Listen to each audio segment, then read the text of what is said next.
All right, and welcome to episode 147 of the Zenspath Entertainment Network Podcast. I'm your host, Jeremy Powers, and we once again, finally, have everyone back.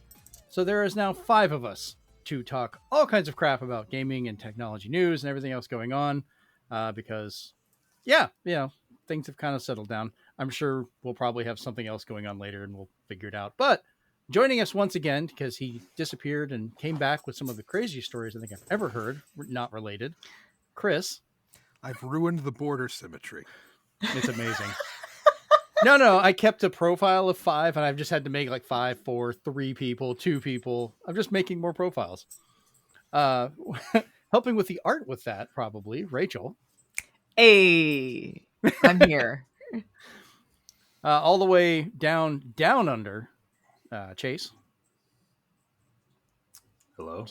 Do I have to say there's an audio version they can't see the signs. Everyone's like tapping their ears. I can't hear anything. Do you say something? It's the ghost of Chase. And lastly, the guy wearing the shirt that I really, really wanted, Steven. Hi. Ooh, Yeah, we can definitely hear that. He got really that close to the mic. That was loud. Check 1, check 2.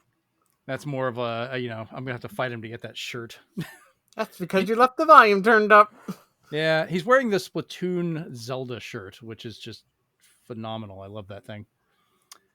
All right, so it's been a while since we've all been together, so we will go ahead and jump straight into what we've been doing because, well, we have a lot of catching up to do.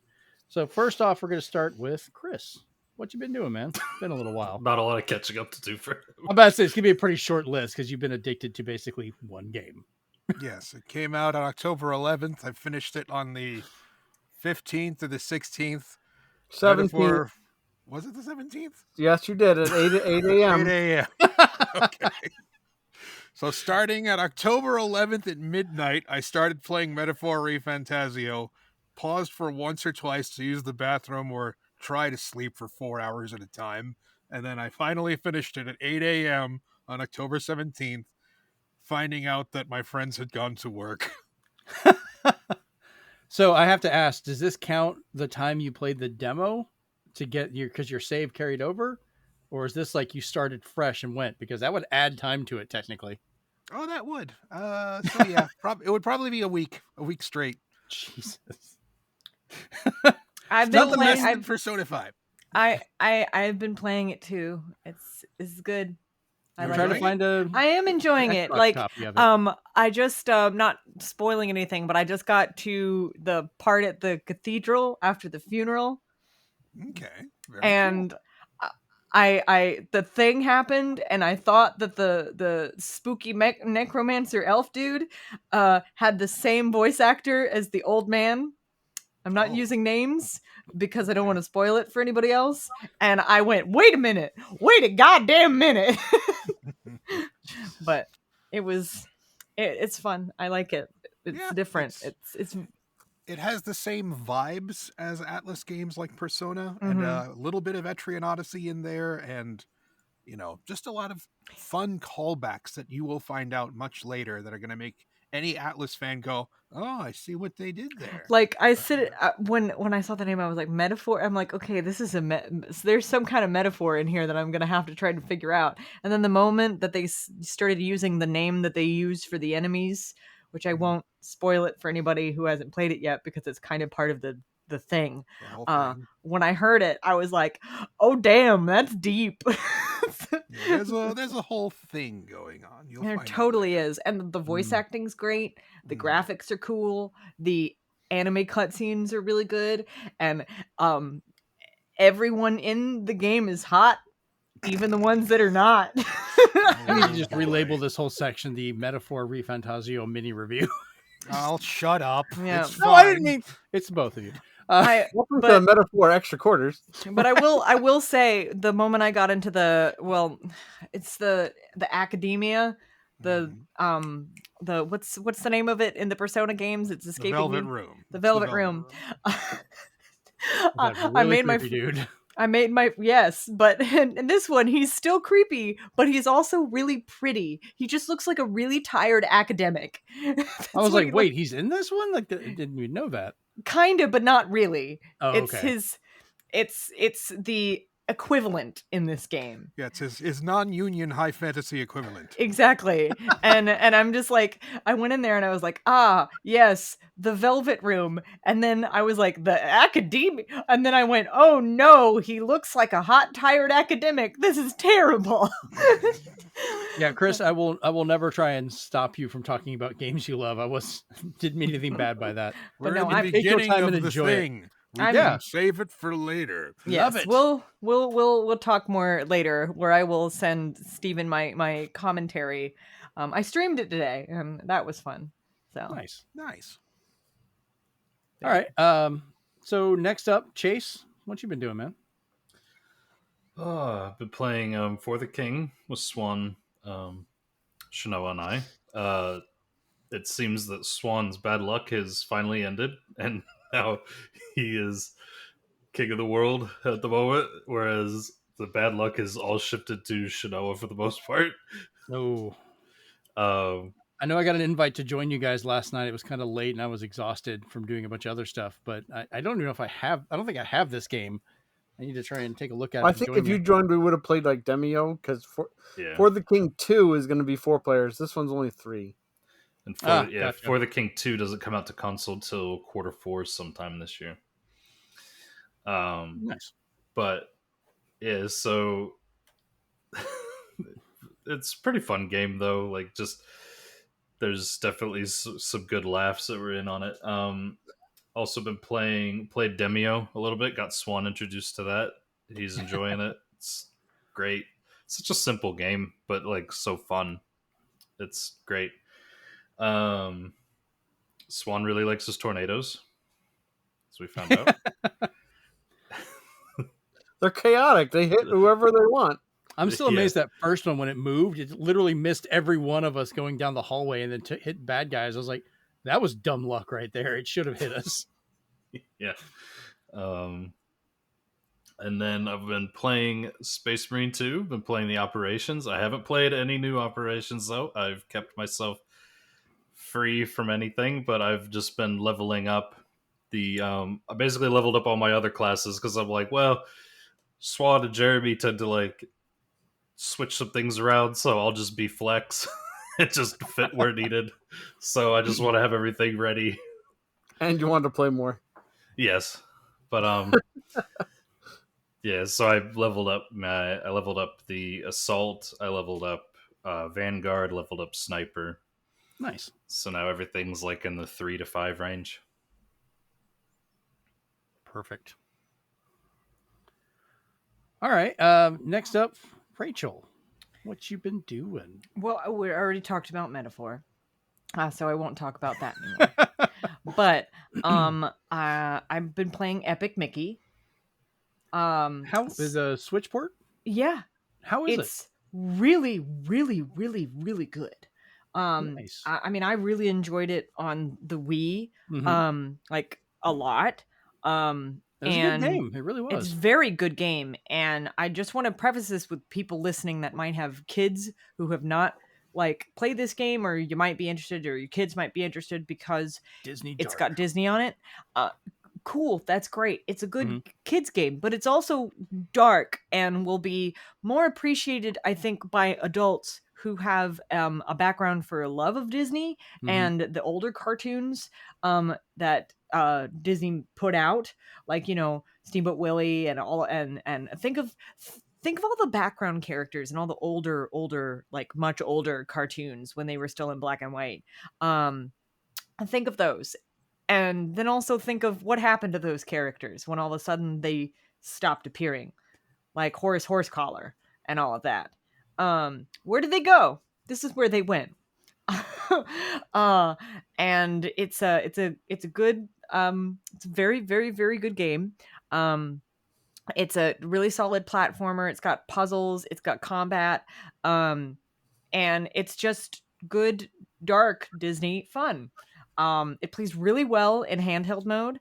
I have not actually docked my Switch in some time to tell you how good it looks on the big screen. But it does play excellent in handheld mode.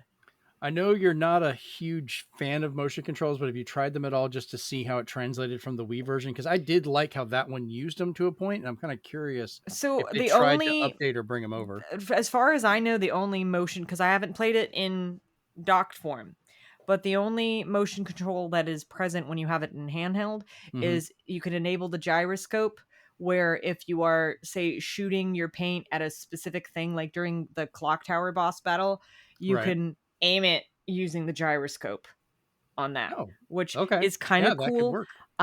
But it was kind of weird because you're still third person. Mhm. So it felt a little weird to me. That would feel kind of Splatoonish to me, almost, with the Yeah. aiming, I guess, if you're moving and still doing that. Yeah. So That's it cool. I'll was have to just give it a kind of, try. I turned off the gyroscope Yeah. specifically because it felt weird to me. But that's how you could use it. I also We've been been friends for a playing. long time. I am very aware of your not love for motion controls. There We've are had those certain discussions. things that I'm okay with motion controls for, like the motion controls in the Ty the Tasmanian Tiger games, where you throw the boomerang. That's it. That's all you do. Throw the boomerang.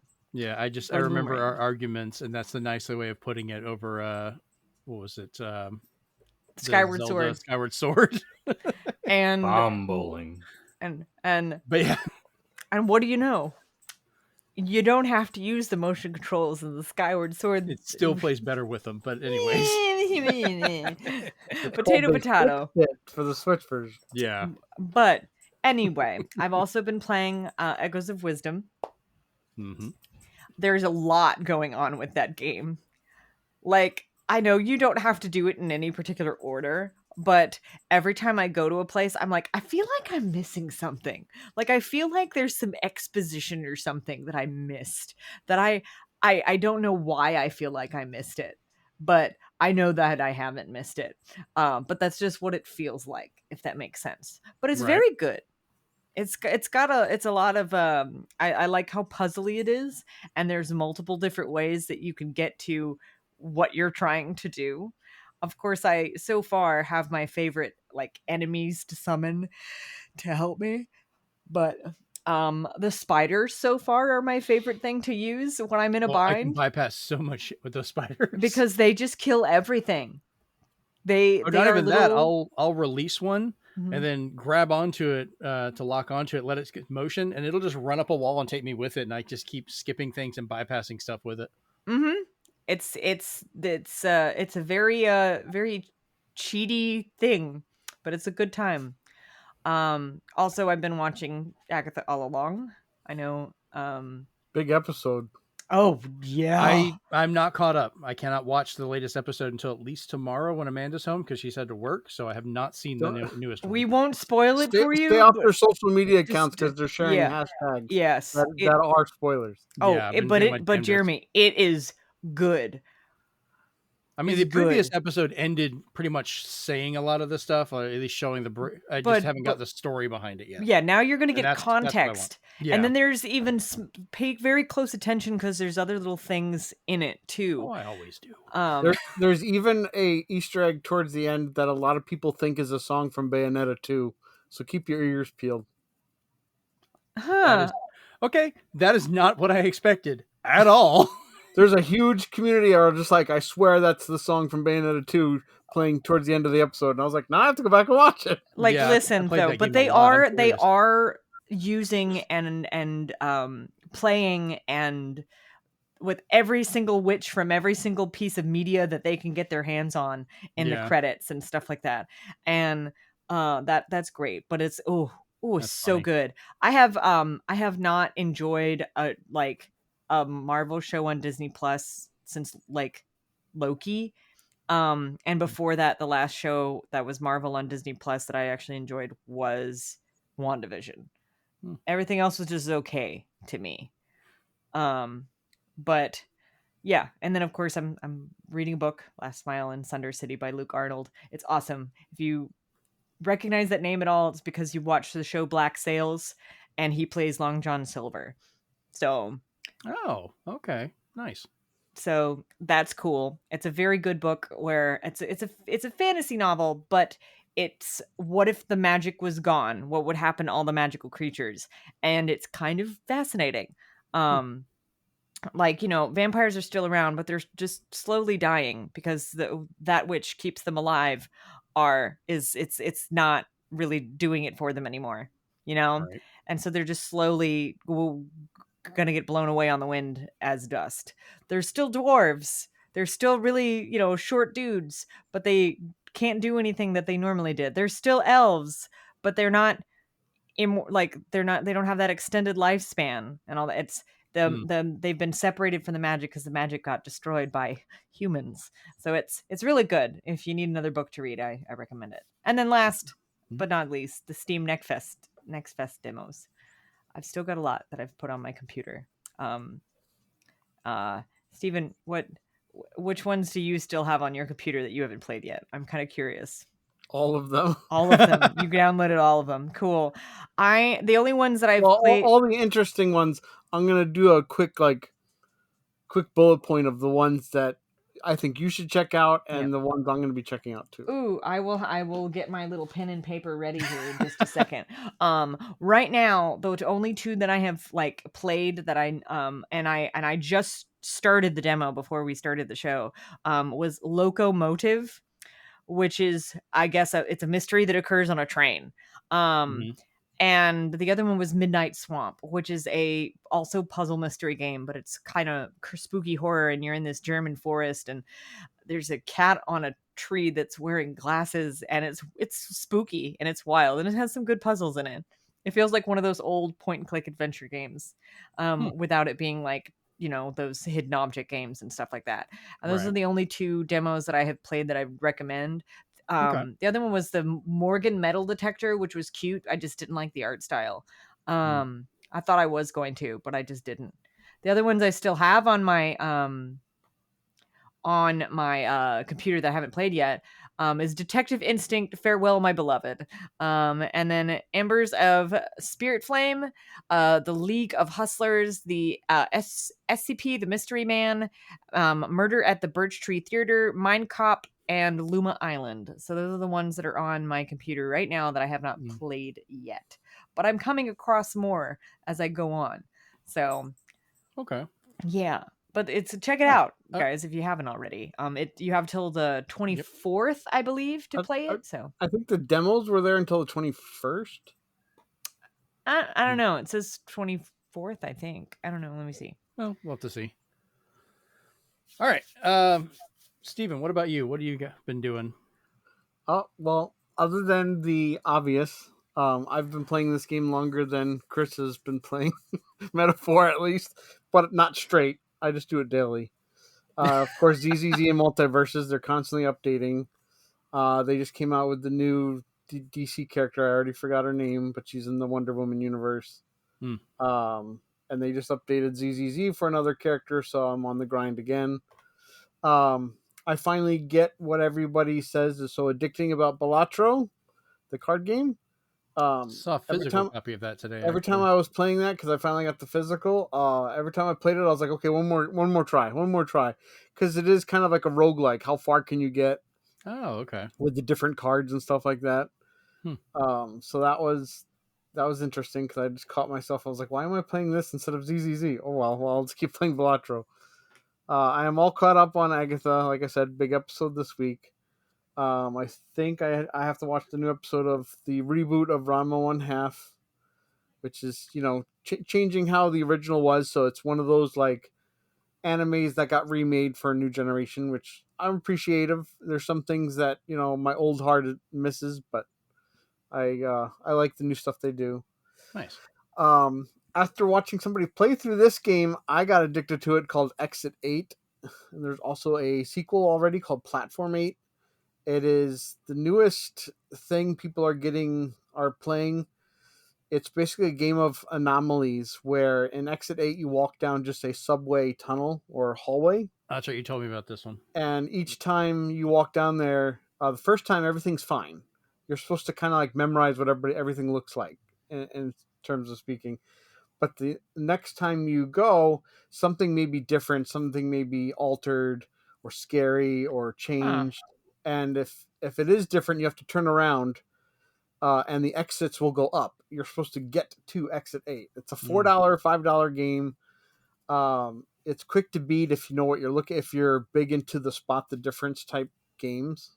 Exit 8. Interesting. What are you playing it on your Steam Deck? But for me, it was a lot of fun because it was something new. Mhm. It was kind of like, being in an escape room by yourself because you're looking around like what changed, what's different, and then the platform 8 that's the sequel is done inside a subway. They both try to be scary in different ways. But they're not really scary. It's just like They're not really scary, but scary things can happen, and the game's Okay. supposed to almost make you paranoid in a sense because then you're just like, wait, was this the same as last time? So you're always second guessing yourself. There is a physical version on PlayAsia, so I'm going to probably get that. Oh, that has nice. both Okay. the first and second game in there. Oh. Other than that, yeah, I played For the King. We're still doing that. The last time we played was last March, so we finally picked that up again. Is this one I should probably pick up to join you guys, or is it like something you think Wait for you the might second like? one for the Okay. King, because then all 4 of us can play. Gotcha. Some crazy guy got me Demio. It just appeared on my list on Steam, so I was just like, all right, fine, I'll start playing it. And I was like, you win this it was battle, half it off on basically sale, and I was like, plays. I'm doing this. It plays kind of like just like a more streamlined version of Hero Quest, minus the person who has to be evil, because the game will be evil for you by throwing things at you. Yep. So yeah. But for Steam Next Fest demos, I kept reminding myself that's happening right now. It's happening right now. So I did some research. So far, I've downloaded the TMNT Splintered Fate demo so I can see what the roguelike game is since that's coming to consoles. I downloaded the Precinct, which is old style GTA, but what if you're just the cops? Keep Driving, which is kind of like a whole kind of adventure of how far you can I get heard along with about all that. the different Keep things that driving. happen when you're driving around the countryside. So I was like, all right, I'll try that out. Mushroom Musume, which is, they said, is if you took a farming sim, a tabletop RPG, and a roguelike, it's Mushroom Musume. Oh, and a visual novel. So it's all those games in one. There was another one that even Christian would like, but for some reason, even though it's part of the Steam Next Fest, the demo is not downloadable. It's called Are You Kidding Me? It's basically a cozier version of WarioWare. All the games are basically WarioWare mini games, meant to just help tell a story. And then there was I just found out about Nights in Tight Spaces, which is a sequel to the game I already loved called Fights in Tight Spaces. And then there was another one people were talking about called Sorry We're Closed, which they said if Resident Evil and Paradise Killer had a baby, it would be this game. Sorry, What? we're closed. Sorry We're Closed. That's interesting. I'll have to look that one up. So yeah, a bunch to play. Oh yeah, Awesome. tons of them. I'm just found a few more, just kind of looking as I was writing your things down. So all right. So what I've been up to recently, because I've been kind of running around, I've still haven't finished Echoes of Wisdom, but I've been taking my time and trying to get everything done that I can. So any little challenge that pops up, I'm working my way through it. I'm working my way through the list of the dream fights, going through a bunch of those.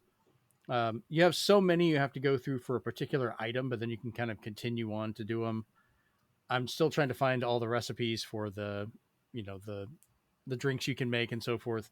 Though I did find out you don't get anything for that, which kind of sucks, but I still want to complete the list because it's numbered. I'm like counting down and it skips a couple and I'm going, well, that just feels wrong. I need to fix that. It should be the actual number list. Who knows? But I'm really liking it. Still playing the heck out of it. I play it on TV on occasion, but it's become like a really good kind of just pick up on the go game. I'll just pick it up, play it for a little while, teleport around to different places to kind of do challenges and so forth. I just got to, I think, the last species of people that are living there. So I'm kind of exploring the swamp area. And if you've gotten through the game, you kind of know who lives there and everything going on, but I don't want to spoil it.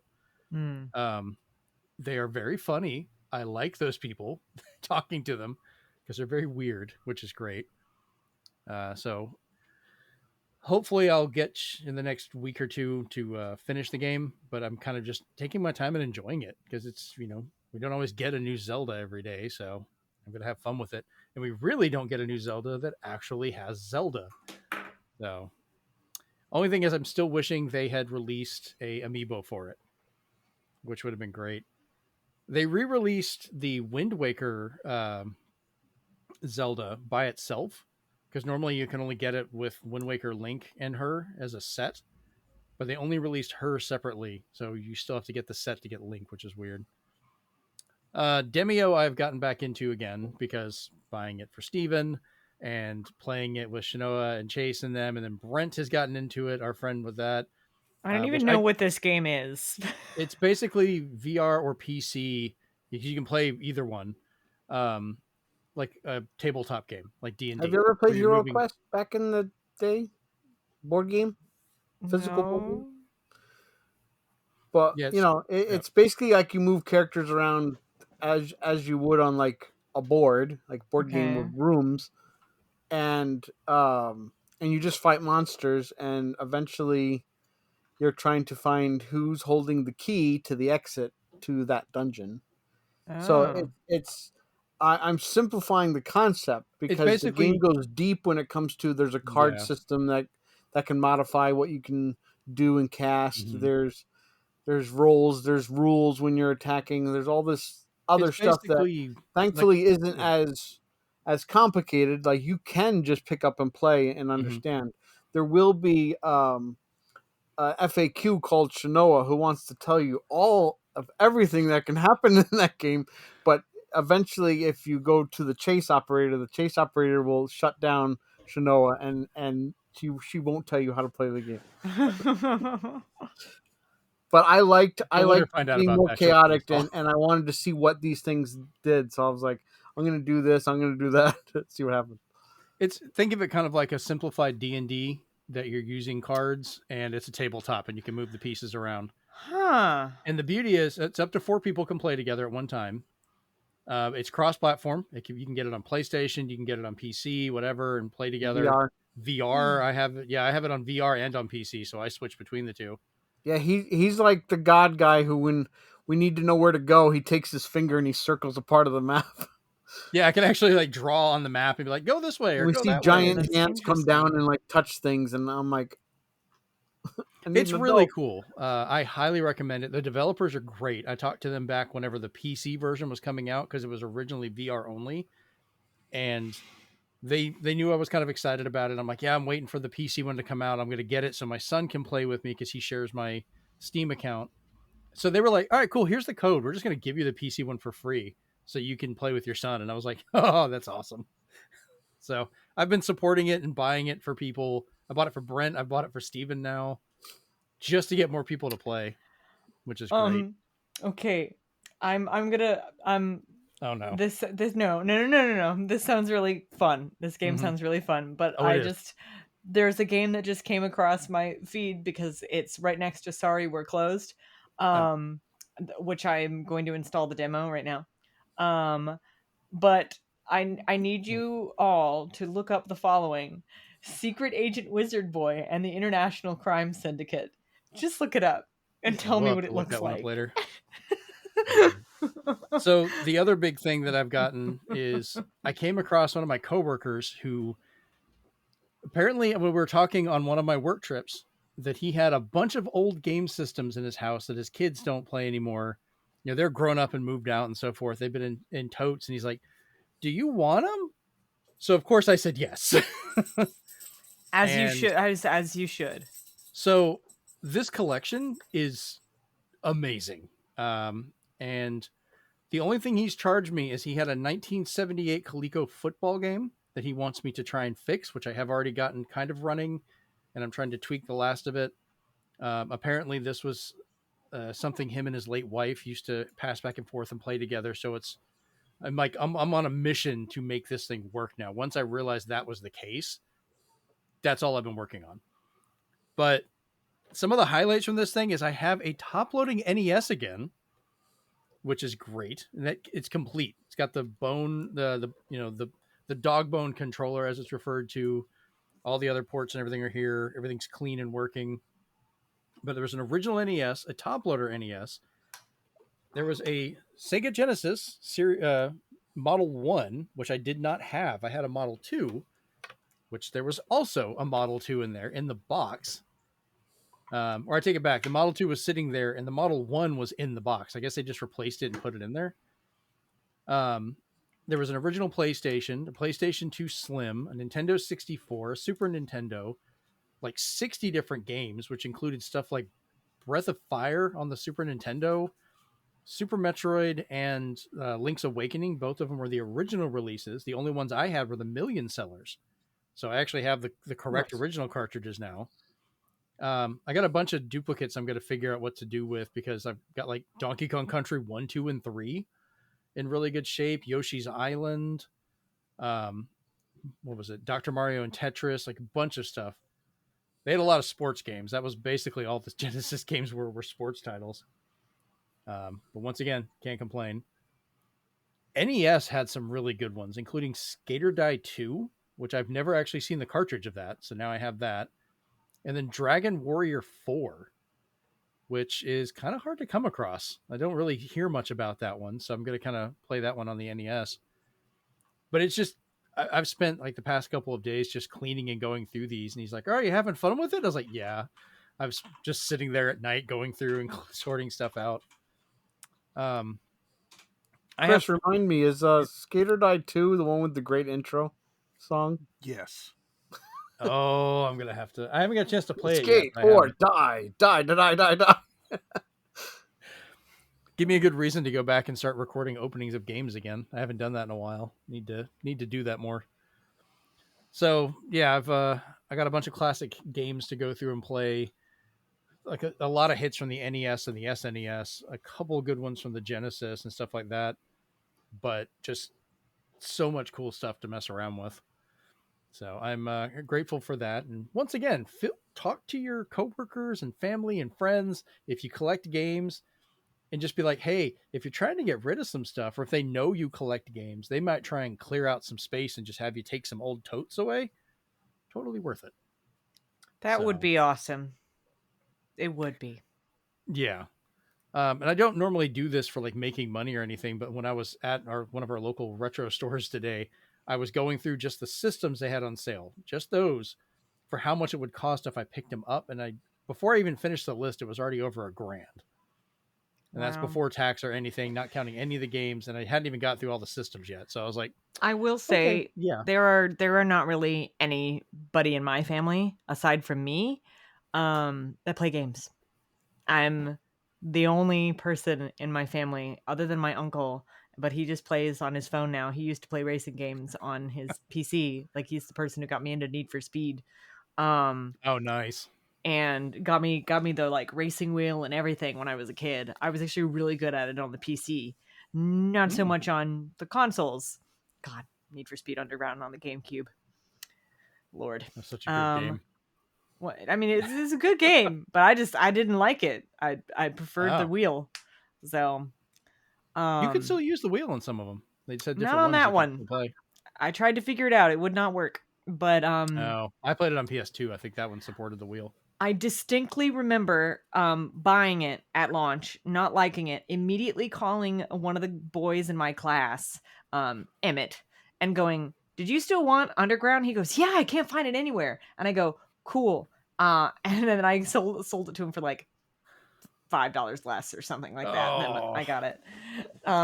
And he was like, he's like, you're so nice. And I was like, I don't want it. I don't need this. I don't want it. So yeah, the last thing I've been working on is I finally broke down and bought a professional printer.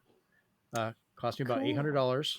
Oh, wow. Nice Epson ink tank printer that can print up to 13 by 19 size prints, which is stupidly large. I was showing you guys earlier the comparison in size to a 360 case, and it's just, I'm going to have to start ordering this stuff online because those suckers are expensive. 20 sheets was like $40. Yeah. So, but I'm trying to figure out, I'm working on trying to make and sell prints of my photography, which I've actually already sold a couple, and people have actually been kind of interested in it. So I'm hoping that goes well. I've been wanting to do this for a while, but it's a Epson 8550, I think is the name of the model of the printer off the top of my head. I think it's like an ET 8550 or something like that. Definitely worth it. So hopefully I'll have some prints I can share or show later on, especially once I get those 13 by 19 prints going for some of my shots. All right. So now that we've got that out of the way and we've been caught up on what we've been doing, let's jump into a little bit of the news. All right. So first off, we have the Xbox partner preview that happened earlier this week. Not the most complicated one. We'll just go through a couple of the games and some highlights. A few caught my interest, but this is all just third-party stuff. No, like Microsoft made things. But first off, we had Alan Wake 2: The Lake House, which is coming out October 22nd. This is the second expansion for the game that's been released. I still have not played this one because I'm still waiting to get a physical copy of it. But I know, Chris, you were really big into playing this one, I think, earlier this year. Still giving you a thumbs up. Still recommend it. It was a fun one. I haven't really touched it in a while, but I would still say play Control first. I did to get a lot of the stuff. Oh, Yeah. There you go. So yeah, I only watched a friend play it, but it was very intriguing. So. Oh, okay. I thought you had played Alan Wake. My bad. Well, no, Alan Wake 2. 2, yeah, that's what I meant. Okay, that's what the DLC for this one's for. So, all right. Like I said, that's October 22nd. So, I'm just still waiting for that physical copy so I can get it. Next up, we had this one kind of surprised me. Chronos: The New Dawn. This is from Bloober Team, coming out 2025. Very trippy looking. You've got a guy in kind of a sealed off spacesuit, but it looks like it's also kind of made of flesh, but not. Who some kind of weird chess game with an old lady. Everything they keep touching is like covered in blood, and you've got scenes of him going around these like horrific areas, like a third person kind of adventure shooter, maybe. Go ahead, Steven. I think especially coming off of the success of Silent Hill 2 remake right now, and that I really want that one as well. This gave off very strong Dead Space vibes. Yes. So I'm definitely going to give it a second look, and I'm hoping it comes to Game Pass, and I will look for a physical copy, because if it plays like at least that I saw in that trailer, like Dead Space, I'm all in. I've liked a lot of Bloober Team stuff. I know people were iffy about them doing Silent Hill 2, but I really liked what they did with the Medium. Like, I really enjoyed that game. Played it. They silenced the critics with Silent Hill 2. It's really good. Yeah. The Medium's one I still recommend, where you're actually playing in two environments at the same time, which is funny. I think they got the patent on doing that.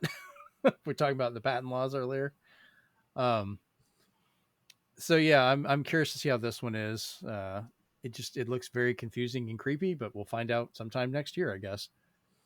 Next up, we had Blindfire, which is already in early access, but this is another multiplayer first-person shooter, which it's supposed to be playing with lighting in the environment, but I'm kind of feeling like there are so many of these shooters out right now. I don't know how these are going to survive. I already do that in Battle Rock Galactic, or Deep Rock Galactic. Deep Rock Galactic, yeah. At least that one's got other mechanics too. So I might try it out, but I don't know. After that, we had Like a Dragon Pirate Yakuza in Hawaii, which the trailer and everything shown for this is absolutely freaking insane. Like, this game looks so weird. They showed off the Tournament of Captains challenge mode, where you can kind of go in and do ship battles and other stuff. But I don't know. I think I saw them like punching a shark. They were catching people on fire. They were just doing all of the crazy Yakuza stuff, but now just more pirate themed. And I don't know. I kind of want to play this one. Anybody else kind of wondering what's going on with this? It's a given. You always buy every Yakuza game. It's a given. Yeah. I just the moment I heard pirate, I went okay, and now I'm interested in the Yakuza series. So, This is going to be more of a pirate game than Skull and Bones. it probably is. It Better play, definitely yeah. probably is. Like, I did discover that you can get the Yakuza collection on the PS4. Nice. It has all of them on it. I don't know if that's a good thing to get, but Start The with remastered 0. collection is good, but if you want to know more, especially about the character you're going to play in this new one, Mm-hmm. I would say, like he said, start with 0. Yeah, do Yeah. 0 and then do Kiwami 1 and Kiwami 2.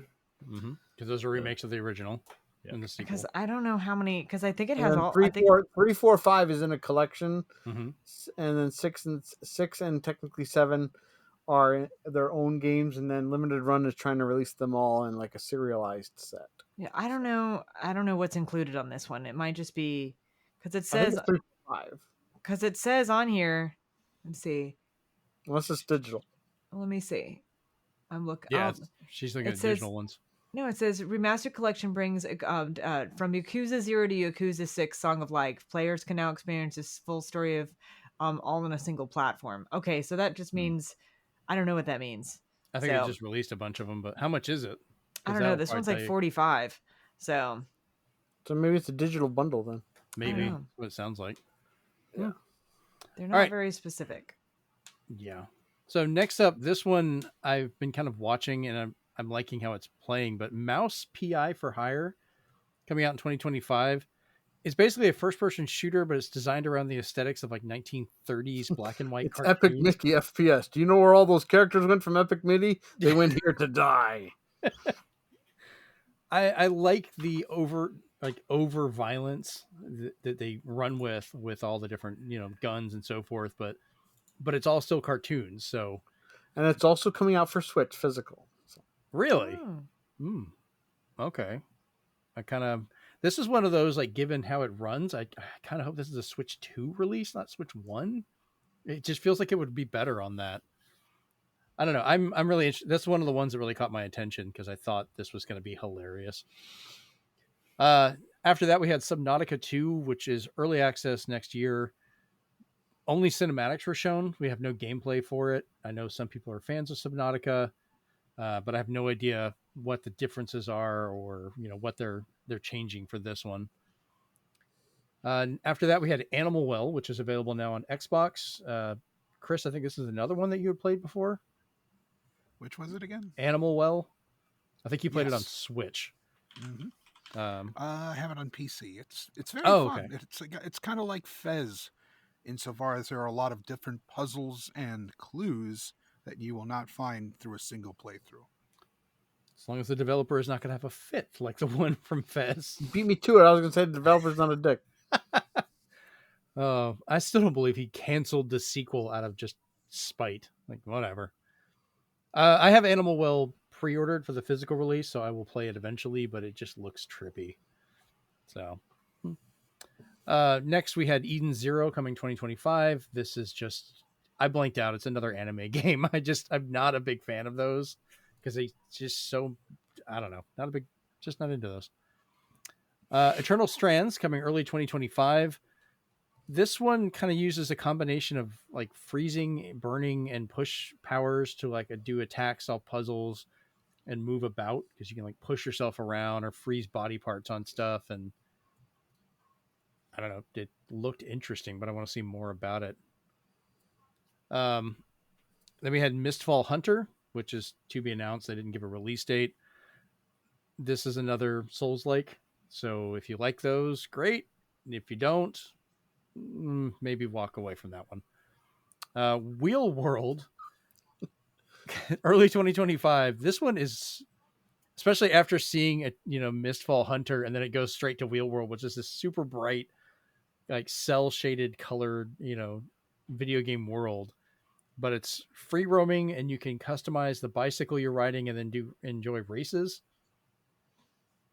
I don't know, look kind of neat. You've got a flaming skull that's your buddy. No idea where that's from. So I have a feeling that's going to be coming out in a bunch of other stuff as well, but I'll keep an eye on it. After that, we had Phasmophobia, which is coming out October 29th. This was already released on PC and I think some other platforms, but it's coming to Xbox now. But it's a 4-player online co-op horror game, which, I mean, those can be fun. We've got a couple we need to go back and play now as it is, but hey, it's another one. Legend of Babu, to be announced for when that one's releasing. It seems like it might be more of like a Zelda style game for the combat and exploration, which would be kind of fun. Also a possibility of it being another Souls-like, which I really hope it's not, but the dog is adorable. The little fluffy, I don't think this is Shiba Inu, is it? Or Shiba Inu?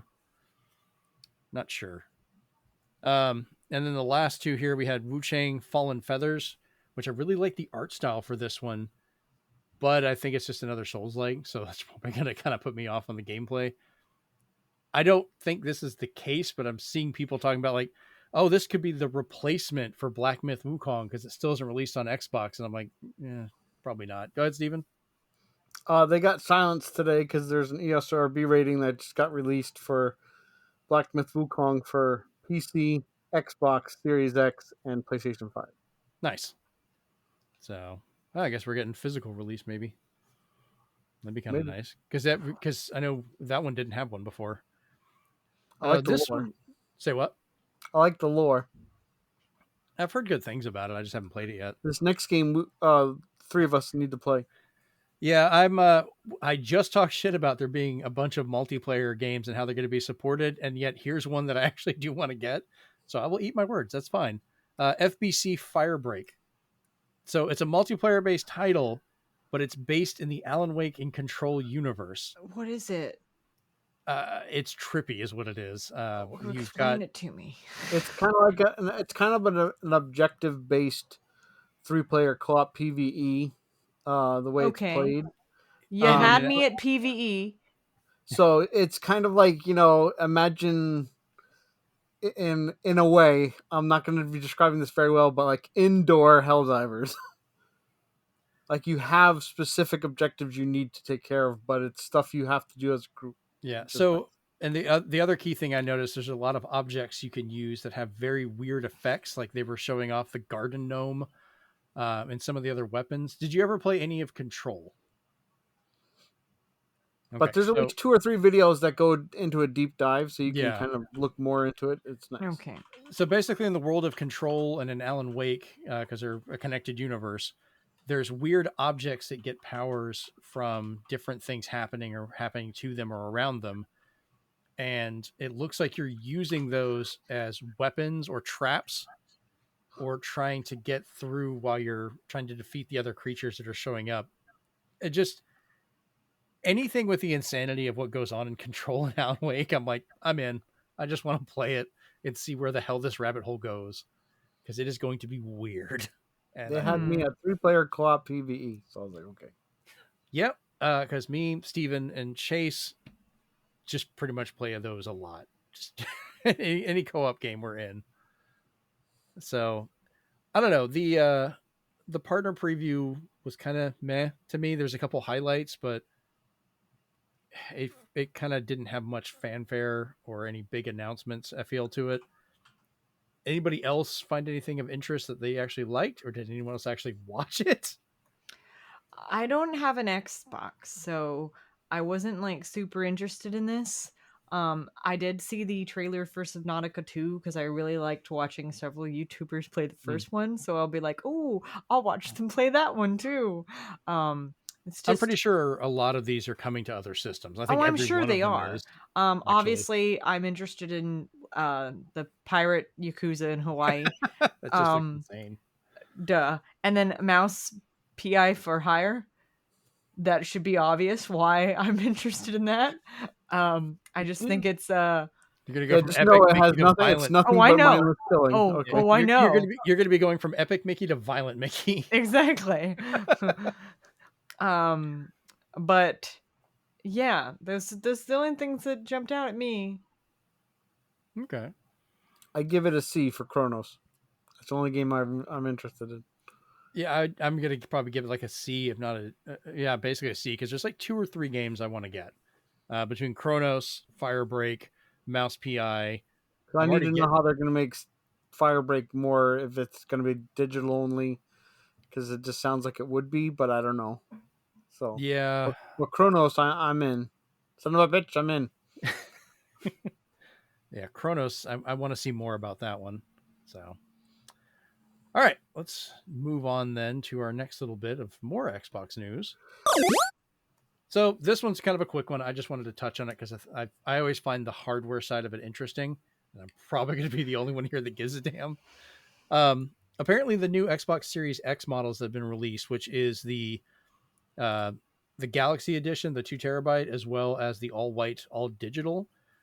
People have done breakdowns on them and found out that Microsoft is now using a 6 nanometer build for the chips, which reduces the size, the thermal use, and also let them put in a smaller, kind of cheaper to produce cooling system in it. It's no longer using the vapor chambers and stuff like that. It's more traditional for heat, kind of pulling that off. And it's always been interesting to me to kind of see how that translates to like power savings and how it's going to operate over the long term. Thankfully, I have not had any problems with my Series X, and I haven't heard of too many people having problems with them. I mean, you're going to get a number of them no matter what system you're playing on. Electronics have a percentage that breaks. But I'm wondering if this will lead to any kind of price drop at some point. Not like maybe not a major one, but at least a savings of some sort, as because we are getting into the later half of the life of a lot of these hardware.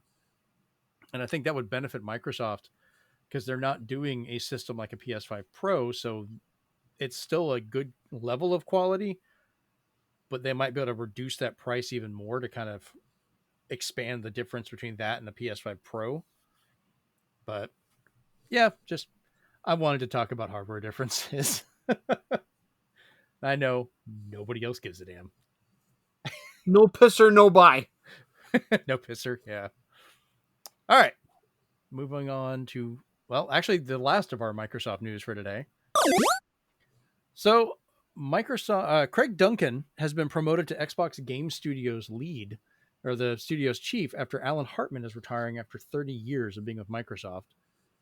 So now we have part of Rare over that. So people are like, oh, we're going to get Banjo Tooie again. It's like, not how you probably think you will. But yeah, Craig was the Rare studio lead before this move. Now Joe Neate and Jim Hoth will be taking over as co-leads at Rare. So we'll see if Rare, because now, you know, Microsoft chief is an ex-Rare employee, if maybe Rare will start getting a little preferential treatment. Maybe we can get some more of those games coming back or let them do some more things. I know they had a title they announced a couple years ago that they were supposed to be working on that we have heard nothing about in a while. I don't even remember what the name of the game is. I just remember it was just like realistic Viva Pinata. Yeah, it's like Life in a Forest or something. So I don't know. Hopefully we'll see something else about that. But all right, let's jump into some PlayStation stuff then. So Spider-Man 2 has got news that's good and bad. And none of this changes how Peter Parker's face looks. Sorry, Rachel, but you might be able to change. It does. It actually can. You could do mods on the PC release. Exactly. You can say this is the correct Spider-Man. Someone will do that. Someone will do that. So there's going to be an all nude mode, and there's going to be another mode where everybody has massive milkers. It's just that it's not Spiderweb. Steven, really? Oh my god! Give him a couple months. You wait. Is Steven drinking? What's going on? I don't know. I just know how PC gamers are with mods. Come on now. That's true. So Chris Spider-Man is 2... staring off into space right now, like he's just like, I'm not the least bit surprised, but I just why did I come back on this show? I've seen things. I've seen some shit. There's a mod for Baldur's Gate 3 called Massive Milkers mode. Come on. Jesus Christ. Oh my god. Listen, I expect that. I expect that from Baldur's Gate 3 people, Steven. But is Spider-Man really? I expect it from the gaming community, period. Like, as if this is to be It's a Oh, surprise. If you port it, they will come. Yeah. Helldivers do Yeah. have a mod for that. I'm kind of terrified to look. Yeah, give it time. Don't search for this, people. So Spider-Man 2 is coming to PC in January. That's the good news for that. Except so, in 177 countries. Yeah, it is going to require the PlayStation Network sign-in. So if you can't do that, which many countries can't, no Spider-Man 2 for you. Sorry, you don't get to play it. So we also received an update. Oh, go ahead, Stephen. I was going to say, hopefully they don't pull another God of War Ragnarok where China hates it because there's no China dub. They charge full price for it, and it's all around a pain in the ass. We'll see. I've been waiting for DLC for this game for a while because Spider-Man, the first one that released, they had a few months afterwards. They had a bunch of really good DLC that came out for it, and they eventually had a master version of it you could get. But we received an update from Insomniac today, actually, stating, quote, "We have no additional story content planned." And they were talking about this while they were speaking of the PC release. So I know, Rachel, you've already said online you don't believe them. You think it'll still be there. There's people who are like, well, they just said Spider-Man, so that means they could have Venom DLC. Well, no, Yeah, that's not what I'm saying. I'm specifically referencing to there's a villain that's in a side quest that's a pretty big villain in the Spider-Man universe. And there's like two it's been so long since I played this game now that I don't remember what this is, but I remember the context of it, which is it's a big villain, and then it's just like and then that's it. And they're like, wait, hold on. Wait a minute. There has to be more to this, and then there isn't. Yeah, it kind of feels like they got Insomniac, explain.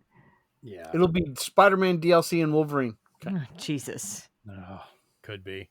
And that's what I wonder, if they pulled other people to work on Wolverine, but looks like we're not getting any DLC for this, which I was looking forward to. I was going to buy it. I did not regret buying all of it day one for the original Spider-Man. I played through every bit of it. Platinum that when I got it. They were so good at they are good games. I can't wait till whatever they do with Wolverine. I'm curious to see how it is, because you won't. The biggest thing they have for Spider-Man is the movement that I really enjoy, and you're not going to really have that with Wolverine. He does not jump around like Spider-Man, no matter how much they tried to draw it. You would have to have Colossus come up every few minutes, like just to grab you and like fastball special. But if you play X-Men Origins, he's pretty boingy, but yeah, if you played X-Men Origins Wolverine, you'll know that it's just fine. He can bounce around. Yeah, he's pretty boingy. So we'll have to see. I wonder how comic accurate we're going to get with this Wolverine game. Is he going to be little lad Wolverine? Short King. King Wolverine. He looks like he's probably going to be the height of like the cartoon ones, which made him a little bit taller, but not as tall as the movies. So Dan Rad Wolverine is what we're talking about. We'll go with that. I have no idea who Dan Rad is or his height, but I'll just say yes. It's Daniel Radcliffe. That's. Oh, okay. Yeah. Wow, I did not even make that connection. Yeah. Good Lord. Yeah. Just bring Steve Bloom back, and I'll be happy for Wolverine. There you go. He's a good voice. Yeah, he is a good voice. He's a great voice for that. All right. Hey, look, more hardware. So, Analogue, the company everybody loves to get systems from but hates to pay their shipping costs, has finally decided to show the hardware for the upcoming Analogue 3D, which is their FPGA Nintendo 64 system that's coming out.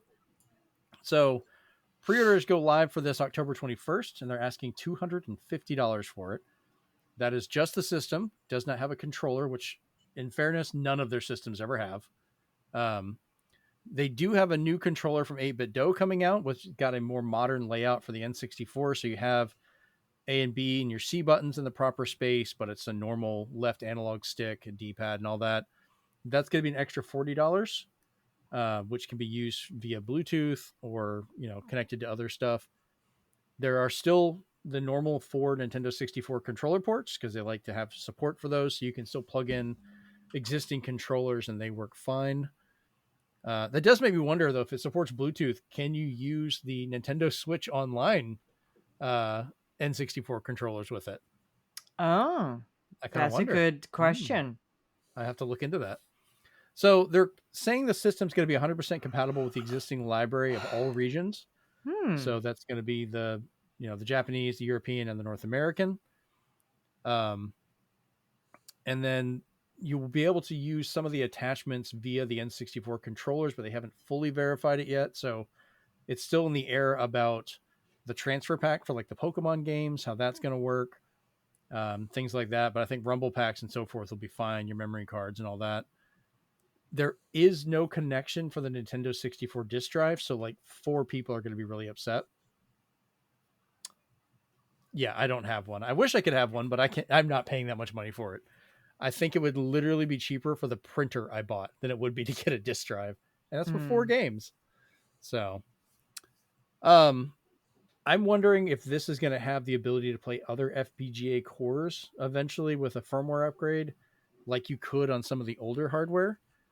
And if that would open up stuff like PlayStation and so forth. And I kind of want to ask you guys, I know I'm looking at it from the engineering side, but how far do we think we're going to get with the FPGA systems where N64 was originally thought to be kind of like the end of the road of where they could go, because that next jump up to like GameCube and so forth is a massive leap on what they have to code and program and set up for. But could we maybe see like a PlayStation or a Saturn? Like, any thoughts? I think they're going to avoid CD stuff. Really? I just think because of how they approach their emulation and stuff, I just think it's something they will.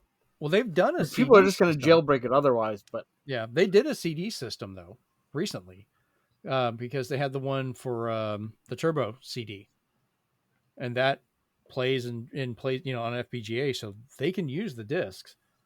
Because that's the thing, they have their tagline, which I laugh about every time. It says, it's no emulation. That's bullshit. It's just hardware emulation. It's still freaking emulation, guys. You are making a piece of hardware pretend to be another piece of hardware. That is emulation. Yeah, because for me, I was just like, yeah, I'm good. I have a Polymega, so I already have all this without going super crisp. I don't need it to be crisp. I just need it to play on my TV. I do like how this one looks. If I get one, I want to get it in the white. But it looks like a shorter, kind of compacted N64, which is neat. And I like the fact this will actually play in 4K, so it doesn't need to be upscaled by anything else. And they're supposed to have like CRT and other modes to kind of blend, because the N64 has a blurry mess of a signal. It's always been that way, but since they're working on it on the hardware base, they could probably put in like de-blur and things like that to improve the video. But I find it weird they have not shown any of this so far. They've got pre-orders coming up, but we have no footage of what the games actually look like. Which, I mean, all right, I have faith that the games are going to work. Every other analog system I've gotten has been great. It's been above what I thought it would be.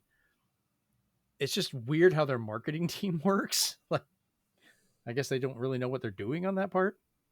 So, I don't know. Steven, I know you said you're probably not going to get it. Is anybody else interested in the idea of this? Yeah, I didn't think so. I'll wait for Analog Jaguar. I hadn't thought about that one, actually. I'm not getting that. I own no Jaguar games at all. So that would be kind of pointless. I don't even know that. Like, the only thing about a Jaguar I know is that the Jaguar. So well, no, I had no idea. The Atari Jaguar. Rachel, do the math. That was two Sega tagline. Genesis processors equal one Jaguar. Come on now. It was two 32-bit processors, and they called it a 64-bit processor because it was adding them together, and it's like such a terrible like I said, marketing. There are some times where you guys say game consoles, and I'm just like, I don't know I don't think that's real. That sounds fake. Like the Pippin or the we CD32. should save it, not tell her, and just see if we can do a thing in each show where we just give her a name, and she has to tell us if she thinks it's real or not. 2 truths and a lie. Right, system. We'll just make up one each week and just feed in a couple real ones. So, oh my god, I'm probably gonna get this because it's I've got a modified N64, but it'd be nice to kind of just have one that just works out of the box. I get better for recording and so forth. And I still have a pretty significant N64 library, pretty good size amount of games for that. So it would kind of make sense for me to use it, but I don't think it's going to be like a mass market thing. The Pocket is probably the most popular one they've done so far. They've sure as hell re-released it enough times in all kinds of colors. That's the most Nintendo-ass thing they've done. But yeah, we'll see. All right, moving on. So if you're not getting the Analogue 3D and you still want to play some N64 games, if you have the Nintendo Switch Online Plus expansion pack, you'll be getting another game on October 25th, and they're finally adding Banjo Tooie. So you've already got Banjo Kazooie, and now you get to play Banjo Tooie on there. So But does it have stop and swap? I just want to, I just want to know what more they're gonna add to the Game Boy Advance one. That's my question. Well, they just gave you a great F-Zero update. I know, Yeah. but I want more. I want more. And we still have no idea what this mysterious test program is. Tomorrow. Yeah, I didn't. Oh, really? I didn't make it in, so I don't know. I didn't either. Steven did, but he won't tell us. They said come back to. They said go back to that page tomorrow for more details. So I was like, oh, Sunday's gonna be huge. All right, interesting on that one. I am kind of curious what other N64 games are going to try and add to this. I mean, there's a good bit of options for all of the consoles, really, for things to add.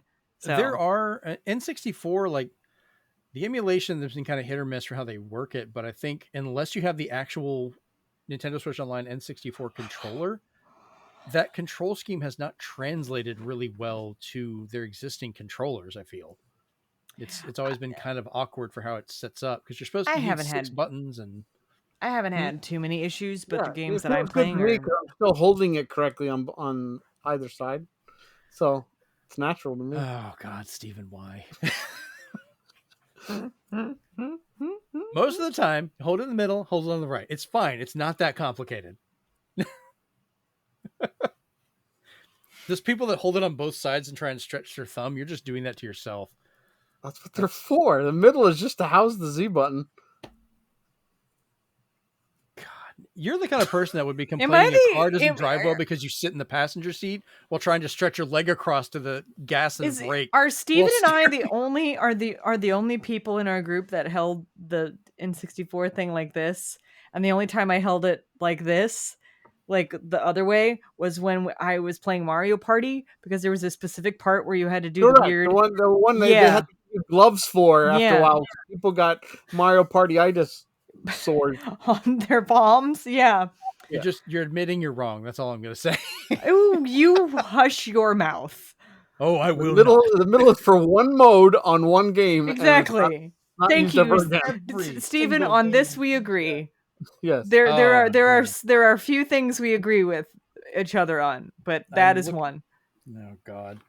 I'm sitting here, I'm looking because I was like, oh yeah, this Nintendo Power just got showing off some of the games. I wonder if they show someone holding it the proper way. So I'll have to look through that later. That would be rare because usually they're holding it upside down, backwards, wrong system. Well, for Nintendo Power, Remind me later to share with you guys a Nintendo magazine that I found that is still printing. Oh yeah, we talked about that when I was guesting over on crap, I forgot the name. One of the other shows there. I'll remember it a little bit. Sharing with Shell Shock? Yes, thank you. Good God, I don't know why I keep forgetting people's names. Because with Sharing with Shell Shock, we were talking about old gaming magazines, and there was Nintendo Force, I believe, is the one that's still going on. Oh, there's another one that has a Patreon that seems pretty cool. So Oh, okay. We'll have to look and see if that's because I talked to some of the people that work on that one as well, which was awesome. It was a good show. You guys should go and listen to that one or watch it. I had fun. All right, and our last bit of news. Speaking of magazines, you guys remember Electronic Gaming Monthly? Oh, yeah. It was the magazine I grew up with. I've got issues all the way back from the late 80s all the way to the end of their life. God, about a decade and a half ago at this point or more. So EGM has kickstarted the Electronic Gaming Monthly Compendium. This is a hardback book that covers the history of the magazine, the games they covered over those decades. It's $50 to get the book, but if you get it for $75 or more, you get access to their digital library, which will feature every single issue they've ever published in full color and search enabled. So that whole history is kind of just right there for everybody. And they have some other cool stuff you can get with it as well. But I know this is one that a lot of us really enjoyed, and we're sharing it. I know, Rachel, you seemed like you got kind of excited when you saw it as well. Listen, I'm probably gonna end up like contributing to this and getting it, because I remember going into the store. This is right before Kingdom Hearts 2 came out, I think, and there it was, the Kingdom Hearts 2 copy of EGM, and it had pink lettering, and I don't even like pink, but it looked so good with the color scheme of the image that they used on the front, because it had this, they had this weird thing going on this edition, and it was just, it looked so nice that I was like, yes, absolutely. I miss physical gaming magazines so much. And if you do pledge 75, look up April 1992. I'm in that one. Oh, I'm the Psycho Letter of the Month. I'm gonna have to look and see if I actually have that issue now. What? Okay, then we have to read it aloud. Yeah, I'm gonna find it, and then we're gonna make Steven read it. I'll definitely read it because it was fun. We'll have to send that clip to any of the EGM guys we can find online. They took my serious letter and turned it into a joke, which I was fine with. Lord. So definitely take a look at that, and if you can, back it. I think this is a worthwhile Kickstarter, and this is a good addition. I've gotten the one that was done for Nintendo Power, and I'm kind of liking the fact that they're now doing one for EGM, and that will take us into our big question for this week. So we've got EGM, we've got some of the stuff for Nintendo, but other than Nintendo Power, because it's kind of an obvious answer, what other video game magazine would you want to get the compendium treatment and get an online database? So, Chris, we're going to start with you this time. Well, I only have one in mind, and that's Die Hard Game Fan, if only because it was such a unique publication. They didn't always stick with facts or the rules, but they ended up with a lot of interesting imports that you would never find anywhere else. And they really valued style as well as substance. And not only that, they made their own guides, which I consider some of the best guides out there, because they really put a lot of artistic and frame rate, work into them. So, wow. Yeah. Okay. Yeah, I still have a bunch of issues of Game Fan as well, so I still go back and enjoy reading those. It was because I remember their magazines were almost a little too hectic because they had so much stuff in there. They're very stylish. Their layouts were unique. We'll just go with that.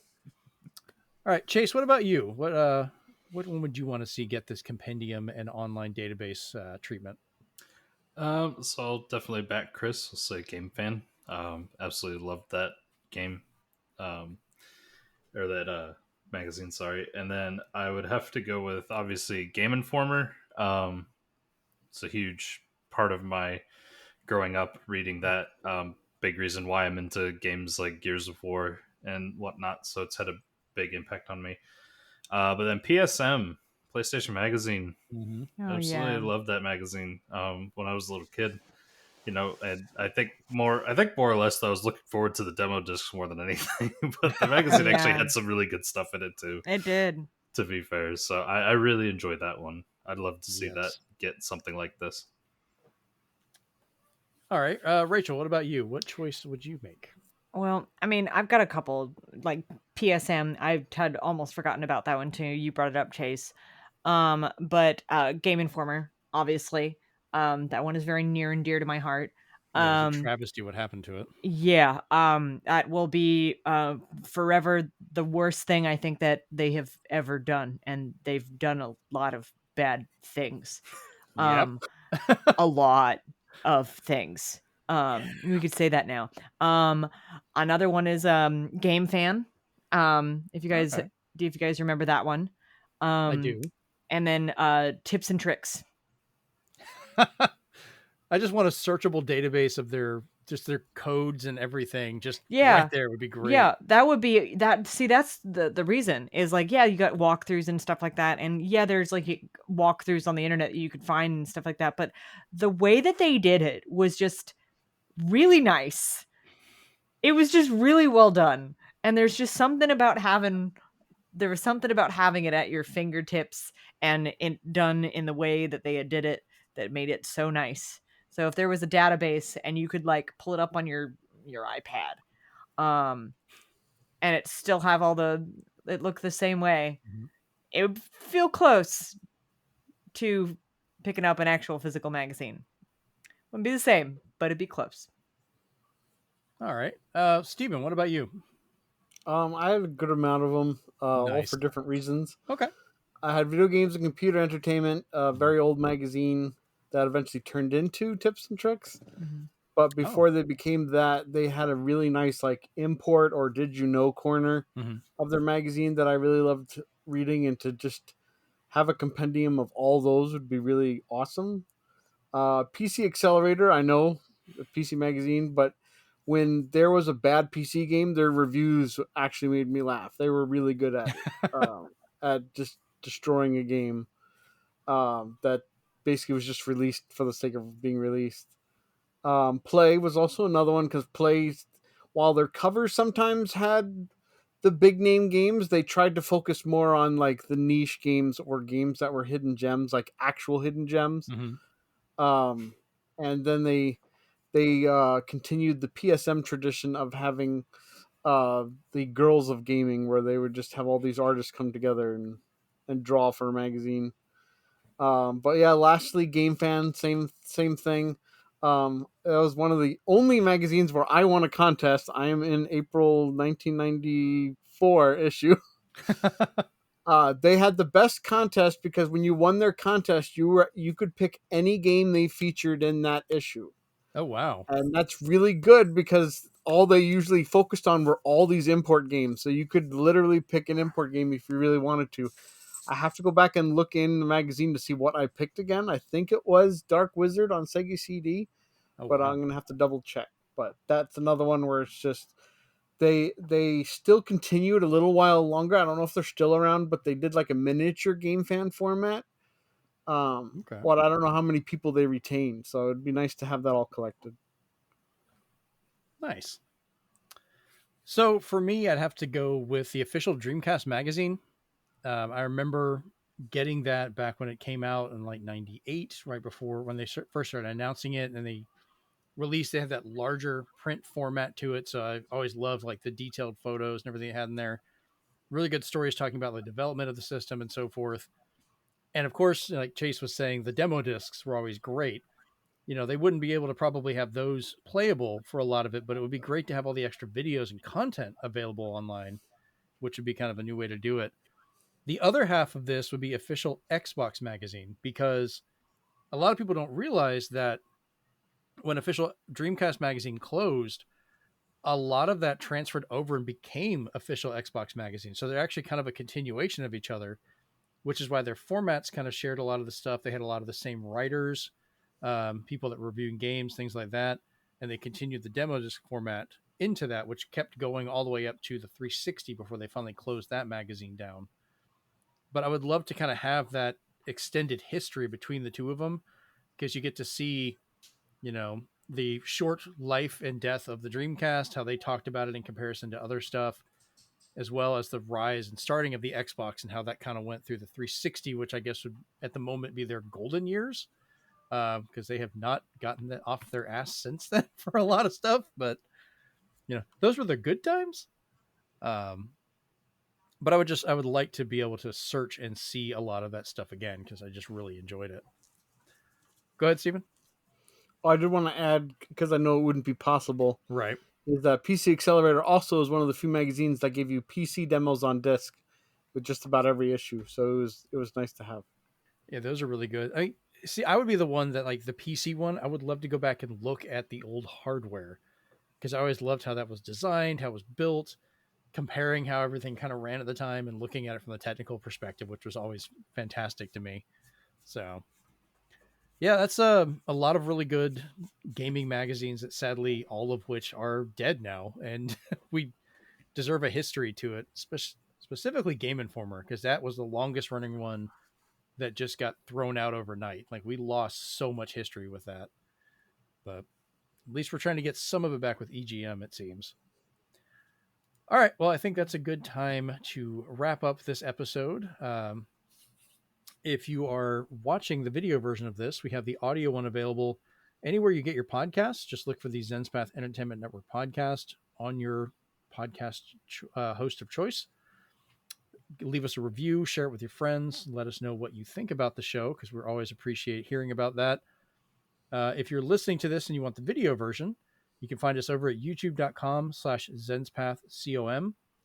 Leave us a like, leave a comment, answer the big question at the bottom. We'd love to know what gaming magazines you would like to see get the compendium and online database treatment. Maybe there's some we didn't talk about, or a few that you liked. Both of these, if you need to, you can find over at zenspath.com, where we've got a lot of our stuff listed there. If you want to talk with us directly, we always recommend going to bit.ly/Zenspath Discord. So you can talk to us over there on the Discord, where all of us just kind of hang out and goof off, play games, and just discuss whatever's going on. But beyond that, I think that's about it. So this has been episode 147, and we're out. Peace. No DLC. Later, alligators. Only we don't come out to 177 countries either. Clever snapback. Yay.